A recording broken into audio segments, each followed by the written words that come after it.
paz do Senhor, meus amados irmãos. Aqui é o irmão Henrique Ventura, trazendo uma meditação na Palavra de Deus. E essa meditação é resultado de dúvidas de alguns irmãos quanto à encarnação de Jesus Cristo e a sua obra como homem. Afinal de contas, quando Jesus estava na terra para executar o plano salvífico do Pai, ele agia como Deus ou agia apenas como homem? Muito embora fosse ao mesmo tempo homem e Deus, ou Deus encarnado, né? Precisamos entender essa questão de maneira coerente e contextualizada na Escritura. Não resta dúvidas de que Jesus era Deus encarnado, Deus Filho que se fez homem. No princípio era o Verbo estava com Deus e o Verbo era Deus. E o Verbo se fez carne e habitou entre nós, diz o apóstolo João.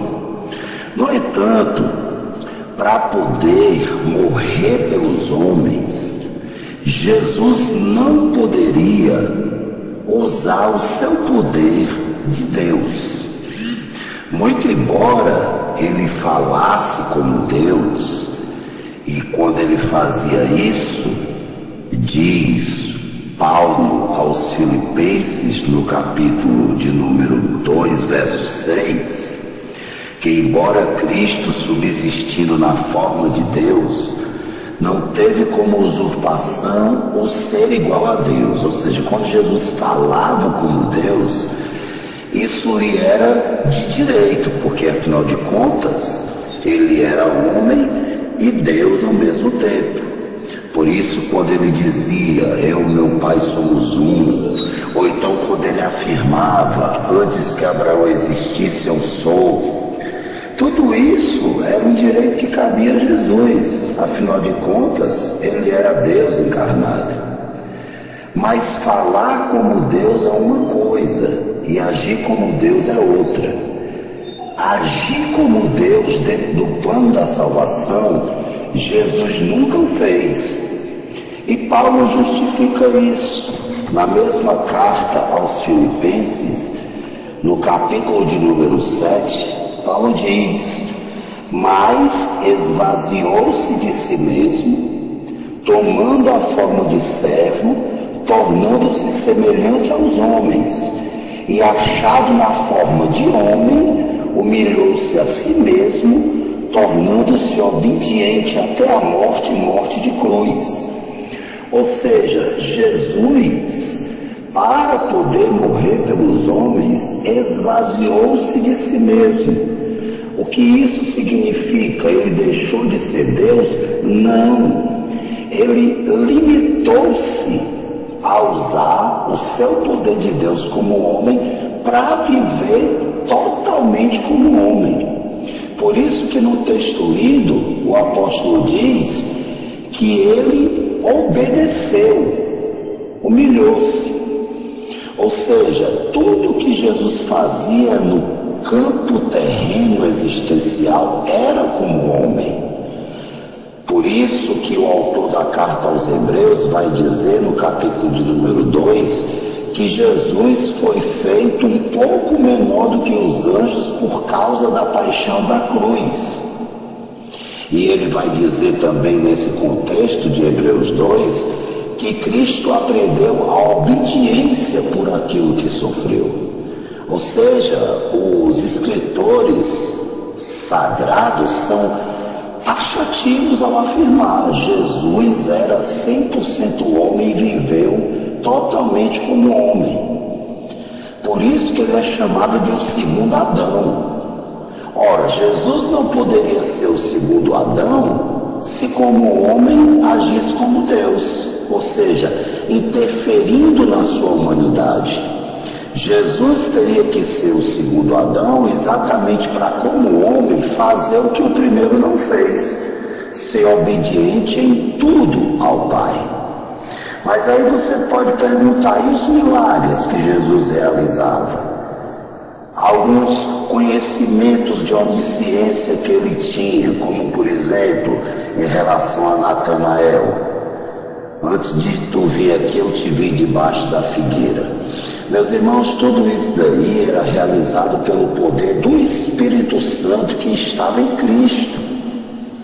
Era o Espírito Santo que dava poder a Jesus como homem. Por isso que em determinado momento em que ele está na sinagoga, abre o livro do profeta Isaías e lê exatamente onde estava escrito: eis que o Espírito do Senhor está sobre mim pelo que me ungiu. Então aqueles poderes, atos miraculosos que Jesus realizava na terra não eram Jesus Deus, porque se isso tivesse acontecido, Jesus não poderia ter morrido na cruz, porque seria tipo assim: para redimir a humanidade, Jesus tinha que ser 100% homem e morrer como homem. Então não seria honesto, para cumprir esse plano, Jesus como homem intervir no campo existencial como Deus. Aí ele não seria 100% homem, não seria o segundo Adão. Portanto, entendamos essa questão de maneira correta para não cairmos em heresia. Então, para finalizar, Jesus era Deus e homem ao mesmo tempo. Ele podia falar como Deus? Sim, porque isso não era usurpação, ele era Deus encarnado. Agora, ele poderia como homem agir como Deus, interferir a sua natureza divina na humanidade? Não. Porque para morrer pelos homens, Jesus tinha que ser totalmente homem. E os textos que eu apresentei nessa breve explicação deixam claro que Jesus em nenhum momento agiu como homem, como Deus no campo existencial. Todos os poderes que ele fazia era por graça e obra do Espírito Santo. Por isso que Jesus, quando debate com os fariseus, os alerta por estarem blasfemando contra o Espírito Santo, exatamente porque os fariseus, como conhecedores da lei, sabiam que o Messias seria ungido pelo Espírito Santo, e os milagres que ele realizava era pelo Espírito Santo. Por isso que os fariseus diziam: ele faz essas coisas aí, senão pelo maioral dos demônios, Belzebu. Ou seja, os fariseus estavam atribuindo o poder que operava em Jesus ao diabo.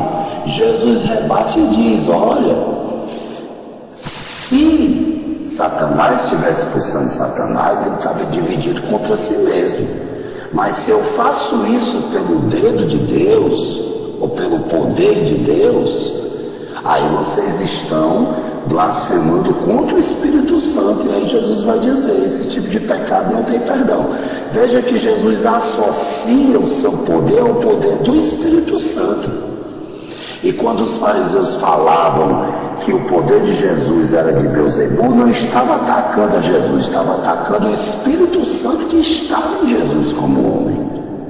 Portanto, é claro na Escritura isso, que Jesus era 100% homem. Tudo que ele realizou de milagre foi pelo Espírito Santo, porque como homem ele não poderia ter a interferência da sua natureza divina, embora como homem ele nunca tenha deixado de ser Deus. Por isso que um dos ladrões reconheceu que Jesus Cristo era Deus encarnado quando disse para o outro que blasfemava: não temes a Deus estando debaixo da mesma sentença? Ou seja, ele entendeu que aquele que estava na cruz era o homem Jesus, mas que também era Deus encarnado. Que Deus abençoe a todos em Cristo Jesus.